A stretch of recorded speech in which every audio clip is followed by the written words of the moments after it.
Magandang buhay muli mga ogang tindera. Ayan. Ayan, nakikita niyo na naman po, oh. Ang daming tao na naman po sa aming barangay. At syempre, present lagi si Ogang kung ano man ang meron dyan. At syempre, yan po ay ayuda. Dahil si Ogang ay may anak po na isang PWD, ayun po ang ating pupuntahan natin dito. Dahil po makakatanggap po ang mga PWD ng pamasgong handog dito po sa Barangay Wawa. At syempre, ang mamimigay po dyan ng pamaskong handog para sa mga PWD ng Barangay Wawa ay handog po yan ni Kapitana Rosalie. At kasama niyo po ang mga kagawad. At syempre, si Ogang present po dyan, no? At ang PWD President po na si Che Perez and officers. Ang Pasko sa Taguig ay pag-ibig. Serbisyong totoo, 'di ba? Tutulong na, tumutulong pa.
Ulitin na, dapat may hawak kayong Xerox.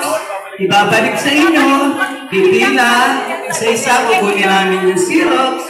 Ibibigay ni Kapitan at Council yung mga goods. Okay? Maliwanag ha? Thank you. Pag binigyan ka nito, nagbibigay mo. Thank you.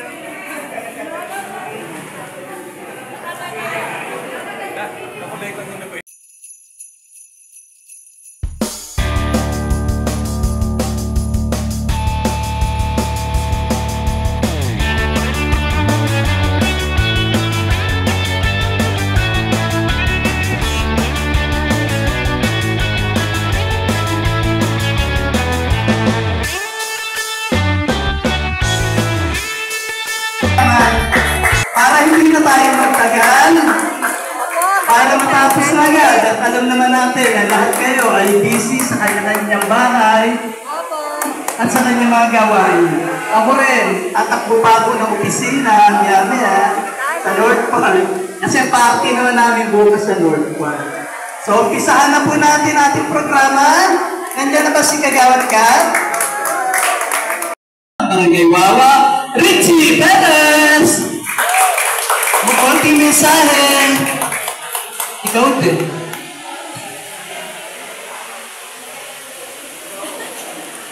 Magandang umaga po sa inyong lahat. Kay Kapitana Roslyn Flor at kay Captain. Sa kagawad. Nagpapasalamat po ako sa pupunta nyo dito. Hindi ka problema ang barangay para mo may katunayan na may tumanggap po ng ating pamasuhan doon na galing po sa barangay. Para po maayos. Maraming salamat po. So, tinatawagan po pong council sa pangunguna ni Kapitana Rosalie sa harapan at si President Richie, isamahan mo rin po kami dito kasama ang mga masisipag na lista. Lahat ba may Xerox na? Sino wala pang Xerox? Lahat, meron, ha? So, hindi nyo ibigay nyo po yung papel kay Admin Ana Pasco at kay Admin Ana Silvestre. Bayro, ha?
Tara, alamin natin mga ogang kung ano po yung mga laman. Isa-isahin po natin.